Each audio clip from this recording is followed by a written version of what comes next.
Hello बच्चों, आइए इस प्रश्न को पढ़ते हैं। पीएन संधि डायोड समीकरण लिखिए। आइए इस प्रश्न की मुख्य अवधारणा की चर्चा करें।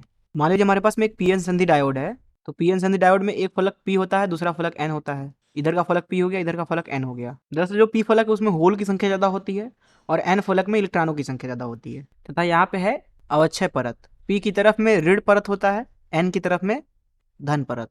तो ये हो गया हमारा पीएन डायोड। यहाँ पे अगर आप ध्यान से देखें तो पी के अंदर अधिक से अधिक आवेश वाहक तो होल होते हैं, लेकिन थोड़े बहुत इलेक्ट्रॉन भी होते हैं। वहीं एन के अंदर इलेक्ट्रॉन तो होते ही हैं, लेकिन थोड़े बहुत होल भी होते हैं। तो जब इसको पश्च अभिनत किया जाता है, अर्थात पी फलक को बैटरी के एन ध्रुव से और एन फलक को बैटरी के पी ध्रुव से जोड़ते हैं कुछ इस तरीके से, तो जो बाहरी विद्युत क्षेत्र है अर्धचालक के अंदर कुछ इस तरीके से होती है, और जो अवक्षय परत के अंदर विद्युत क्षेत्र है वो कुछ इस तरीके से है। तो दोनों एक ही दिशा में होते हैं पश्च अभिनत अवस्था में। तो होता यह है कि जो ये मुख्य आवेश वाहक है ये तो नहीं बहते हैं, क्योंकि इलेक्ट्रॉन के ऊपर बल इधर लगेगा, होल के ऊपर बल इधर लगेगा, तो कभी भी इलेक्ट्रॉन इधर से इधर नहीं आएगा और ना तो होल इधर से इधर जाएगा। किंतु जो ये थोड़े थोड़े आवेश वाहक होते हैं, जैसे जैसे पी के अंदर मुक्त इलेक्ट्रॉन और एन के अंदर मुक्त होल, तो इनके ऊपर बल कुछ इस तरीके से लगेगी। जो इलेक्ट्रॉन है वो बड़े ही आसानी से इधर से इधर चला जाएगा और जो होल है वो बड़े ही आसानी से इधर चला जाएगा।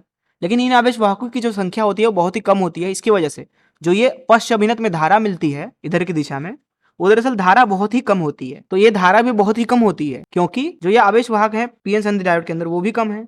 मान लेते हैं यहाँ पे भी विभव हमने लगाया हुआ है, तो अगर इसके हम पश्च दिशी ग्राफ को खींचे तो वो कुछ इस तरीके से होता है। यहाँ आपको धारा माइक्रो एम्पियर में मिलेगी और इधर आप विभव बढ़ाओगे। तो जिस तरीके से आप विभव का मान बढ़ाते हैं, इस धारा का मान भी थोड़ा थोड़ा बढ़ता है। लेकिन एक ऐसा समय आता है कि ये धारा भी बढ़ना बंद हो जाता है, बढ़कर भी ये धारा माइक्रो एम्पियर में ही रहती है। क्योंकि अगर आप यहाँ पे विभव बढ़ाएंगे तो दरअसल यहाँ पे इलेक्ट्रॉनों की गति बढ़ेगी। अब आप इलेक्ट्रॉनों की गति कितना ही कर सकते हो, दरअसल एक ऐसा स्थिति आता है जब इस धारा का मान नियत हो जाता है। यहाँ अगर इसे बनाना चाहें, आप विभव बढ़ा रहे हो, थोड़ा थोड़ा धारा बढ़ रहा है, थोड़ा थोड़ा धारा बढ़ रहा है, थोड़ा थोड़ा धारा बढ़ रहा है, लेकिन एक ऐसा समय आता है जब ये धारा भी नियत हो जाता है। दरअसल इस नियत धारा को बोला जाता है IS। इसे बोला जाता है उत्क्रम संतृप्त धारा। अब मान लीजिए कि इस पीएन संधि डायोड का तापमान T है। अगर हम डायोड को अग्रदिशिक बायसित स्थिति में इस्तेमाल करें, अर्थात P को P के साथ जोड़ा, N को N के साथ, तो मान लेते हैं इसके अंदर जो धारा प्रवाहित हो रही है वो ID प्रवाहित हो रही है तथा इसका तापमान T है।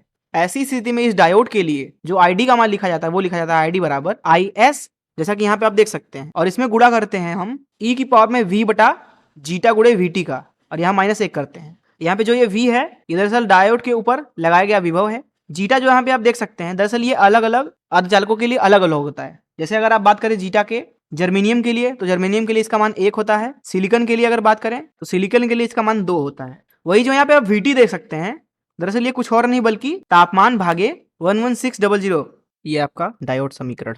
तो अगर आप इस सूत्र से देखेंगे तो डायोड के अंदर जितना ज्यादा विभव आप लगाओगे, यहाँ पे ID का मान उतना ही बढ़ेगा, उतना ही ज्यादा होगा। मैं आशा करता हूँ कि आपको इस प्रश्न का हल जरूर समझ में आया होगा। धन्यवाद।